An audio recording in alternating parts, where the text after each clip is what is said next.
ನಮಸ್ಕಾರ ಎಲ್ಲರಿಗೂ. ಇದು ಜನವರಿ 8ನೇ ತಾರೀಕು ನನ್ನ ಮನೆಯಿಂದ ಮಾಡ್ತಾ ಇರೋ ಬಿಸ್ನೆಸ್ ಅಪ್ಡೇಟ್ನ ಇವತ್ತು ಕೊಡೋಕೆ ಹೊರಟಿದ್ದೀನಿ. ಇದು ಬಂದು ಕಾರ್ನ್ ಕಬ್ಬಲ್ಲಿ ಮಾಡಿರೋ ಮಶ್ರೂಮ್. ಫಸ್ಟ್ ಟೈಮ್ ಕಾರ್ನ್ ಕಬ್ ಯೂಸ್ ಮಾಡಿ ನಾನು ಮಶ್ರೂಮ್ನ ಗ್ರೋ ಮಾಡಿದ್ದೀನಿ. ಇದಕ್ಕೆ ಮುಂಚೆ ಎಲ್ಲ ಹುಲ್ಲಿನಲ್ಲಿ ಮಾಡ್ತಾಯಿದ್ದೆ.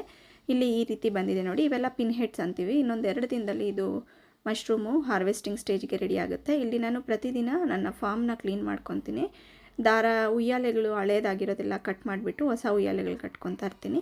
ಇದು ಕ್ಲೀನಿಂಗ್ ಆದಮೇಲೆ ಈ ಪೈಪ್ ವಾಟ್ರದ್ದು ಸ್ಪ್ರೇ ಗನ್ ಏನಿದೆಯೋ ಇದು ಸ್ವಲ್ಪ ಲೀಕ್ ಆಗ್ತಾಯಿತ್ತು. ತುಂಬ ದಿನದಿಂದ ಅನ್ಕೊತಿದ್ದೆ ಇದನ್ನು ಸ್ವಲ್ಪ ಸೆಟ್ ಮಾಡಬೇಕು ಅಂತ.